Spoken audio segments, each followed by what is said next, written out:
If you want to permanently ruin a giant dog's knees for the rest of its life, well, all you have to do is overfeed it for 3 months when it's a puppy. Yeah, it is a terrifyingly easy mistake to make. And, the structural damage to their body, it's entirely irreversible. Right. And that single, really high-stakes biological reality is exactly what brings us to today's deep dive. Absolutely. Because whether you are, actively preparing to bring a giant breed into your home, or you're just deeply fascinated by the sheer biology of how massive things grow, this deep dive is going to completely change how you view the whole concept of puppyhood. It really does shift your entire perspective. It does. We're exploring the highly specific, zero margin for error world of raising a Newfoundland puppy. And based on a comprehensive guide on giant breed development we've been analyzing, our mission today is to look right past that cute, fluffy, bear cub phase. Which is hard to do, to be fair. Very hard. But we have to understand that a giant breed puppy is essentially a future giant rehearsing for adult life. You are not just raising a pet. You are literally architecting a 100 to 150-pound biological machine. And you have a very, very narrow window to do it safely. Exactly. When you bring a Newfoundland puppy home, it flops down mid-play, it falls asleep with its legs sprawled everywhere. I mean, it looks and acts exactly like a stuffed toy come to life. The cuteness is incredibly distracting. But underneath all that fluff, a very serious, very fragile biological construction project is underway. Yes, I kept thinking about it like laying the foundation for a 100-story skyscraper. Oh, that's a great way to look at it. Right, because the most critical phase isn't putting up the glass windows, it's pouring the concrete deep underground. And you cannot rush the concrete curing process just because you're eager to build the penthouse. Yeah, if you pour it too fast, it's ruin. Or if you put weight on it before it is properly set, the structural integrity of the entire building is compromised forever. That is a highly accurate way to visualize it. But there is one major biological caveat here. Okay, what is it? Unlike concrete, a puppy's foundation is actually alive. It is actively modeling and remodeling itself based on the specific pressures you put on it. Wow, okay. So the environment, the exact caloric intake, the daily movement, all of that permanently alters how that foundation hardens into bone. Okay, let's unpack this.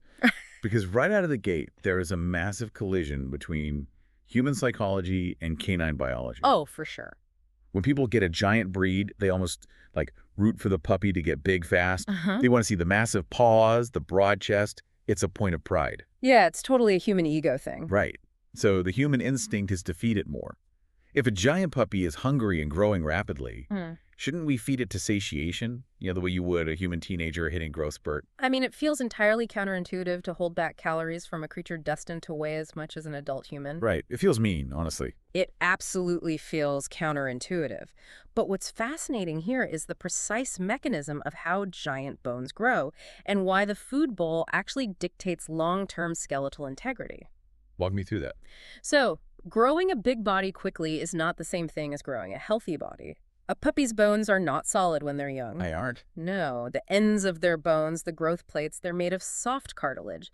And as the dog ages, that cartilage slowly calcifies and turns into solid bone through a process called ossification. So the bones are literally soft molds just waiting to harden. Precisely. Now just imagine putting the heavy, rapid weight gain of an overfed puppy onto soft, uncalcified cartilage. Oh, you're essentially crushing the mold before it sets. Exactly. The sheer mechanical stress of carrying even, say, 5 extra pounds of fat forces the joints to warp. It creates micro-traumas in the cartilage itself. That is terrifying. Yeah, so the goal is never to rush size. The dog's genetics have already predetermined how big it will get. Your only job is to protect the joints until the skeleton is strong enough to carry that genetic destiny. That makes a specific line from our sources so much more impactful. The guide explicitly states that the food bowl is where Newfoundland joint care begins for a 10-year-old dog. It's the absolute truth. But managing that food bowl sounds incredibly difficult because a Newfoundland is covered in an enormous amount of thick fur. How do you even know if the puppy is carrying excess weight when they literally look like a cloud? Well, you cannot rely on your eyes. The fluff is an optical illusion that hides fat beautifully. So what do you do?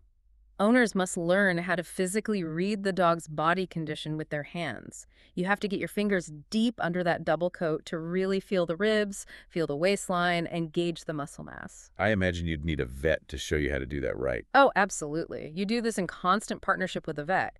The difference between a nourished puppy and an inflated puppy is measured in literally millimeters of fat over the ribs. Wow. And it isn't just about measuring out the kibble accurately either. The sources point out how easily the math gets destroyed by just, everyday life. Oh, the treats. Yes. A piece of cheese here, a handful of training treats there, and suddenly you've completely thrown off the precise ratio of calcium and phosphorus that giant breed puppy food is carefully engineered to deliver. And that ratio is so critical. If you flood their system with random, unstructured calories, you disrupt the chemistry required for that smooth ossification process we just talked about. Okay, so we've carefully managed the internal building blocks, the calories, the minerals, the chemistry. But once you've properly fueled this growing frame, you logically have to look at the external physical forces acting on it. Right, the environment. Exactly. We have to look at the physics of the living room. And this brings us to exercise, which completely shattered my preconceived notions. I mean, I always assumed a tired puppy was a good puppy. Yeah, the exhaustion myth is one of the most pervasive and honestly dangerous ideas in dog ownership. Really? Oh, yeah. People see this huge, clumsy, highly energetic puppy, and the immediate temptation is to just let it run until it drops. But the guide says a growing giant breed puppy fundamentally does not need exhaustion. They do not. It explicitly warns against long forced outings, hard repetitive impact games, like endless fetch or long distance road walking. Which a lot of people do thinking they're being good owners. Right. But instead, they require short, frequent, highly positive bursts of play. And the most shocking part to me, the actual growth happens while they sleep. Because biology demands rest for cellular repair. When they play, they create microscopic tears in muscle and stress on the cartilage. Which is normal, right? Yes, normal wear and tear. But when they sleep, the body heals that tissue stronger than it was before. If you force a Newfoundland puppy to stay awake and keep moving, you are actively interrupting the biological construction process. That makes total sense. But even when they're just walking around the house, our sources highlight a massive invisible hazard: smooth floors. Oh, a hard wooden tile. A nightmare. When I read this section, the mental image that immediately popped in my head was like a teenager trying to sprint across an ice rink while wearing scuba flippers. Okay, that is hilarious. Just totally uncoordinated, legs splaying out in every direction, desperately scrambling for traction. Yeah, while that's a funny visual, anatomically, it is an absolute disaster. Why is it so bad? Let's look at the biomechanics of what happens when a puppy slips on hardwood. When those legs splay outward, the adductor muscles in the inner thigh have to fire violently to stop the slide. Oh, I see. And this applies unnatural, severe torque directly to the hip socket, which, remember, is currently made of soft cartilage. Ouch. Right. Every single slip is a microtrauma. Multiply that by 30 slips a day over 6 months, and you are structurally engineering hip dysplasia. Wow. So the solution provided in the guide is almost aggressively practical. You just have to lay down rugs, yoga mats, and carpet runners across all your main pathways. It is non-negotiable. You are providing a high-attraction environment so the joints can develop without constant shearing forces. Okay, that makes sense. And that same biomechanical logic applies to vertical forces, too. Like jumping. Yes. Jumping off a bed, a high couch, or out of an SUV that sends shock waves straight up the front legs and right into the shoulders. So you literally have to lift them or use ramps to manage the physics of their daily life. Exactly. But here is the pivot point.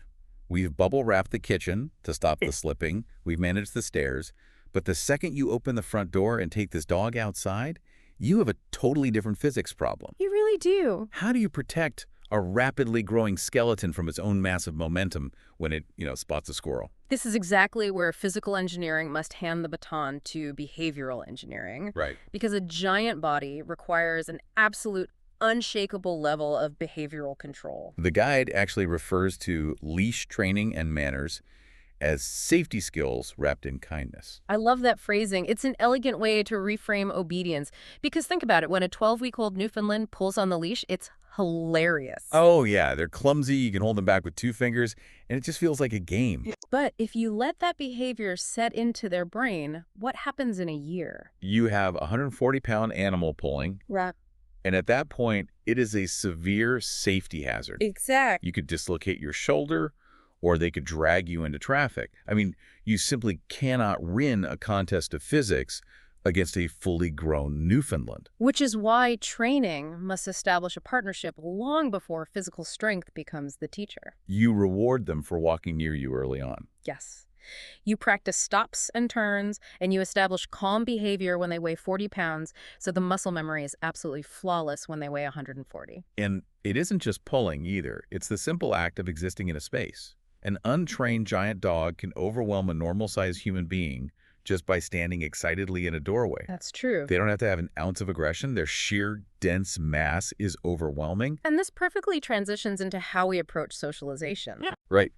Here's where it gets really interesting, because the cultural narrative around puppy socialization is to, well, throw them into a dog park to play with as many dogs as possible. Oh, totally. And let every stranger on the street pet them. We want them to be the friendliest dog in the neighborhood. So why does this guide argue that exuberant friendliness is actually a massive liability for a giant breed? If we connect this to the bigger picture of brain chemistry and physical mass, it makes perfect sense. Okay, lay it on me. Every time a puppy meets a new dog or person and has a wild, chaotic play session, their brain gets a massive spike of dopamine. So they feel great. Right, but you are neurologically wiring them to believe that every living thing they see is a high-energy wrestling partner. Oh, wow. So when they see a toddler across the street a year later, their brain says, wrestling partner, hit the gas. Exactly. And now you have an unstoppable projectile on your hands. True socialization, especially for a giant breed, is not about exposing them to chaos. What is it about? It is about establishing calm neutrality. Neutrality. Yes. You expose them to the sounds of traffic, to crowds, to weird surfaces, and yes, to other dogs. But the goal is for them to observe it all and feel completely indifferent. You want their baseline reaction to the world to be, okay, no big deal. Rather than, I must throw my entire body weight at that immediately. Because when 100 pounds of enthusiasm hits you, you end up in the emergency room. You really do. And it's worth noting the sources make a crucial medical caveat here. All of this exposure has to be carefully timed with their vaccination schedule. Yes, that is vital. You have to consult a vet to map out safe socialization windows so you aren't, risking parvovirus while you're trying to build neutrality. Exactly. Safety first. But that need for calm neutrality, it doesn't stop at the front door. It directly translates to how they interact with their own family inside the house, particularly kids. Yeah, Newfoundlands have a well-earned reputation as gentle giants. They're famously depicted as nanny dogs in literature. Like Nana and Peter Pan. Right, exactly. But a puppy is not a finished product. A puppy is a teething, highly uncoordinated wrecking ball with really sharp nails. The adult might be gentle, but the puppy has zero spatial awareness. None. The guide lays out incredibly strict rules for children in the house. No climbing on the puppy like a horse. No pulling ears. Basic respect. Absolutely no teasing around the food bowl. No disturbing their sleep, which, as we just learned, is when they are actively growing. And no chasing them into an overexcited frenzy. Because it is the adult human's job to act as the cognitive filter here. The adults have to step up. The adults must supervise every interaction to ensure the puppy is safe from the kids, and frankly, the kids are safe from the puppy's lack of coordination. And part of that adult responsibility is preparing the puppy for the intense physical maintenance its body is going to require. I'm talking about grooming. Oh, the grooming is a lot. The puppy coat is deceptively soft right now, but they are going to grow a dense, water-resistant double coat. And it's serious business. Reading this section actually reminded me of teaching a toddler to brush their teeth. You don't wait until the kid has a cavity and needs a root canal to violently introduce the toothbrush. No, that would be awful. Right. You make it a game early, when the stakes are low, to build trust. That is exactly how you have to approach Newfoundland grooming. It is not a cosmetic choice for this breed. It is foundational healthcare. What happens if you don't keep up with it? Well, if that double coat mats, it pulls on the skin, it traps moisture, and it causes massive, painful infections. Oh, gross. Yeah. So you have to practice short, calm sessions for deep brushing, handling their heavy paws, looking inside their mouth, and clipping their nails. All while they're small. Yes. Because if you don't earn their calm cooperation now, how are you going to manage veterinary exams or thoroughly bathe a dog that weighs more than you do? Good luck with that. And speaking of baths and that famous double coat, Managing their skin leads us right into two of their most defining and really contradictory environmental traits. Water and heat. Yes, water and the severe danger of heat. These elements often catch new owners completely off guard. Let's look at water first. They have webbed toes. They're literally bred for water rescue. So the assumption is you just toss the puppy in a lake and it magically turns into an Olympic swimmer. Yeah, that's a huge misconception. Genetics provide the potential, sure, but you provide the confidence. You shouldn't just throw them in. Never. You should never force a puppy into the water. Introduce them gradually to shallow, calm, clean water. Okay. But the most critical step happens after they get out. The drying. Yes, that water-resistant double coat traps moisture against the skin. If you do not dry them thoroughly down to the skin level, that trapped dampness acts like a greenhouse for bacteria. Leading to those infections you mentioned. Exactly. Horrific skin hotspots. So they're built for water, but the water requires serious management. But it's the opposite element that is genuinely terrifying. Heat. It is their biggest enemy. This breed is exceptionally vulnerable to temperature. Their biology is their own worst enemy in a warm climate. So what does this all mean for daily life?